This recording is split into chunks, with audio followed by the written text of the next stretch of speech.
La clip comincia con una frase. Mentre navigavo su internet ho trovato un sito web molto strano che offriva un file.exe da scaricare. L'ho scaricato in una macchina virtuale e l'ho aperto.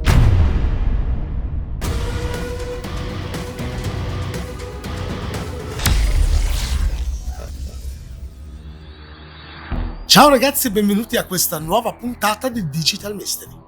Vi avevo promesso che questa nuova stagione saremmo tornati su alcune tipologie di video che avete apprezzato tantissimo in passato, ma che per un motivo o per l'altro sono state abbandonate. Una di queste è quella dedicata ad hacker e virus informatici. Beh ragazzi, oggi vi parlerò proprio di un virus, ma non un virus qualunque. Una minaccia che, da quel che si dice, sfuggì al controllo del suo creatore e che finì per terrorizzare milioni di persone sul web. Prima di iniziare però è arrivato il momento di presentarvi lo sponsor di questa puntata. Oggi torna a trovarci Surfshark VPN, un servizio che protegge al 100% la tua presenza online e mette a tua disposizione numerose funzionalità che renderanno la tua vita digitale molto più emozionante, pratica e conveniente. Tra l'altro, se non hai mai usato un servizio VPN prima, Surfshark fa proprio il caso tuo. È rapido, facilissimo da usare e si connette sempre in automatico al server che offre la miglior velocità. Installarlo è davvero un gioco da ragazzi.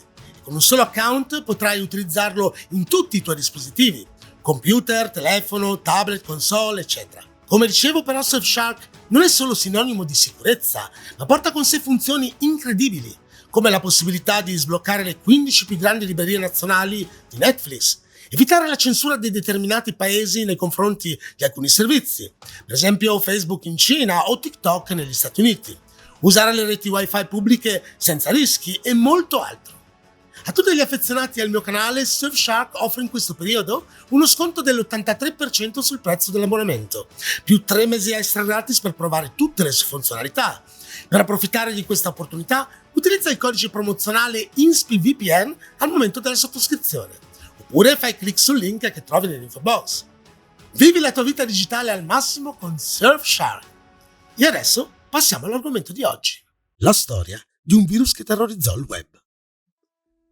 Per comprendere la vicenda che vede protagonista 000.exe è necessario menzionare una sua caratteristica fondamentale, ossia quella di essere in prima istanza un creepypasta, una leggenda urbana dell'era di internet. Ma evitiamo malintesi fin dall'inizio. Non sto dicendo che 00.exe sia solo frutto della fantasia.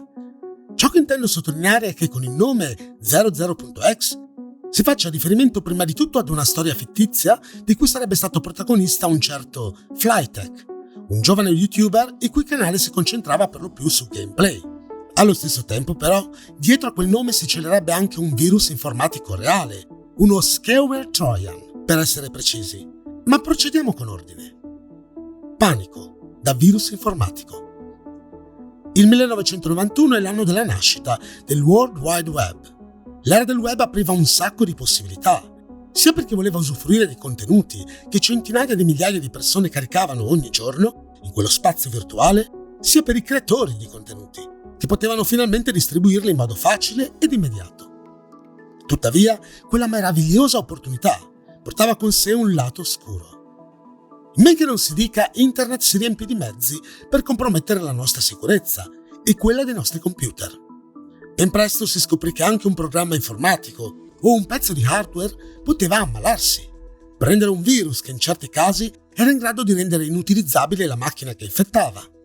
Ogni giorno internet diventava il luogo privilegiato di furti di identità, di dati bancari e carte di credito. Era evidente che muoversi in rete fosse un'attività tutt'altro che sicura. Nel corso del tempo i virus divennero sempre più complessi e capaci di portare a termine operazioni da brivido, come quella di controllare remotamente il nostro PC, la cam, eccetera. Non si aveva idea di dove potessero arrivare e questo creò un certo panico tra gli internauti. Ed è in questo panico da virus informatico che fece la sua comparsa 000.exe. Se dovessimo prendere in considerazione il grado di pericolosità di questo virus informatico, non sarebbe degno di nota. Di fatto, a livello tecnico, era abbastanza semplice da debellare.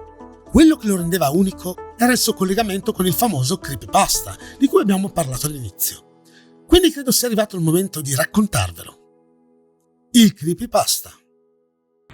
L'11 maggio 2015 Il canale YouTube Flytek pubblicò un video dal titolo 000.x Computer Virus Creepypasta.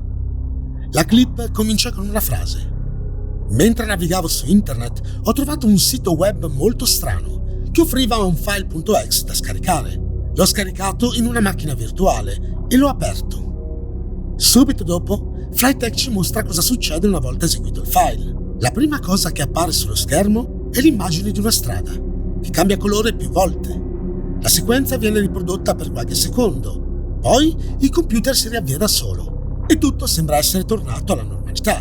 Ma quando Flytek preme invio per inserire la password di sblocco del PC, notiamo che il suo nome utente è cambiato a You're Next, che significherebbe sei il prossimo. Fortunatamente la password per accedere è sempre la stessa, ma una volta inserita, ecco un'inquietante sorpresa. Il desktop di Flytek è cambiato. Il fondo è nero e immediatamente si riempie di numerose icone di file di testo che ripetono insistentemente la frase sei il prossimo, sei il prossimo. Ma non è ancora finita. Dopo appena i secondi necessari per realizzare la scena, ecco apparire nel centro dello schermo una finestra d'errore. La frase che riporta questa volta è ancora più disturbante. Scappa, scappa, scappa. Per quanto Flytek cerchi di interrompere l'apparizione di quei pop-up sullo schermo, gli stessi continuano a comparire sempre più velocemente e in numero crescente. Finalmente, quando Flytek è in grado di eliminarli quasi tutti dallo schermo, decide di fare clic su una delle icone dei file di testo denominati You're Next e al suo interno il block notice riporta la stessa frase, ripetuta centinaia di volte. Sembra si sia arrivati ad un punto morto, ma c'è ancora un file da aprire, l'unico differente sulla pagina, denominato Open Me. Dopo averlo fatto, clicca sullo stesso. Quello che appare stavolta ha l'aria di essere una pagina Word che riporta a grandi lettere maiuscole le seguenti parole: sei il prossimo, ti posso vedere, ora è troppo tardi, ti ho trovato, sei stato avvertito. Per vedere la fine del messaggio sembra sia necessario scorrere la pagina verso il basso. Flytek lo fa e le parole che appaiono a piedi pagina, anch'esse scritte in maiuscolo, ma di un colore rosso acceso, recitano non guardare dietro di te. È a quel punto che si sente un grido agghiacciante e la clip si interrompe. Abbastanza terrificante, vero? Tra l'altro Flytek ebbe un'idea particolarmente originale. Non si limitò ad inventare una storia creepy e a scriverla, ma creò per la stessa un'ambientazione e uno strumento a supporto del suo racconto. E quello strumento era un vero virus, proprio 000.x. Se la vicenda terminasse qui, ci troveremmo con una storia creepy di un certo livello tra le mani, e nulla di più. Ma fu nel settembre del 2016 che Flytek decise di rivelare il dietro le quinte del suo progetto e dove apparentemente commise un errore grossolano. L'errore di Flytek. Nel video creepypasta pubblicato in maggio, Flytek non mostra al pubblico la pagina da dove avrebbe scaricato il file.exe. Ovviamente censura il link per evitare che qualcuno si faccia venire la voglia di scaricarlo e di eseguirlo sul proprio PC. Nel video pubblicato a settembre, però, dopo una dettagliata spiegazione di quello che era veramente 000.exe e dopo aver ammesso di essere stato lui a crearlo, rivela al suo pubblico dove poter scaricarne una copia, aggiungendo però di non mandarlo a nessuno, soprattutto a persone che non conoscevano il creepypasta. Perché 000.exe era un vero virus informatico che avrebbe prodotto sulle macchine che infettava le stesse conseguenze mostrate da Flytek nella sua prima clip. Ora, questo punto è forse quello che genera più dubbi rispetto alle vere ragioni della creazione di quel secondo video making of. Qualcuno dice che Flytek era completamente in buona fede e che forse, un po' troppo ingenuamente, ebbe fiducia nel suo pubblico, rivelando dove poter recuperare il file, perché mai i suoi spettatori avrebbero dovuto farne un cattivo uso. Ma pensandoci bene, è davvero credibile questa sua ingenuità. Stiamo parlando del 2016. Non credo proprio che Flytek non avesse previsto che diverse persone del suo pubblico avrebbero usato il virus per spaventare amici, colleghi di lavoro, familiari. Ora, in una tale eventualità, immaginate il suo potere di diffusione. Quindi il più grande mistero di questa vicenda riguarda proprio il presunto errore commesso dall'autore della storia. Fu davvero una svista o una strategia per diffondere il virus, lavandosene poi le mani? La risposta la lascio al vostro criterio e sarei felice di vederla scritta in un commento. Detto questo però, se davvero 000.x era un virus reale, che tipo di virus sarebbe stato? Ve l'ho già detto nella prima parte del video, uno scareware, ma è giunto il momento di spiegarvi di cosa si tratta esattamente. È probabile che sappiate cosa sia un Trojan, ma per chi non ne avesse mai sentito parlare, la spiegazione è semplice. Si tratta di un tipo di virus informatico mascherato da software legittimo, un cavallo di Troia, per l'appunto. Una volta scaricato ed eseguito da parte dell'utente, può consentire ai cybercriminali di spiare l'attività che avviene sulla macchina che infetta, di rubare e modificare dati, eccetera. Uno scareware ha invece un ruolo differente. Usa la paura come veicolo per ottenere il fine per cui è stato creato. Avete presente quando entrate in una pagina web e compaiono di fronte a voi pop-up che vi comunicano che il vostro PC è a rischio? Che contiene moltissimi virus ed ha bisogno di un intervento immediato per evitare danni maggiori? Si tratta ovviamente di una bugia, che ha il fine di far approdare l'utente su un'altra pagina, dove probabilmente gli verrà offerto un antivirus, che promette di essere in grado di risolvere quei problemi in un batter d'occhio.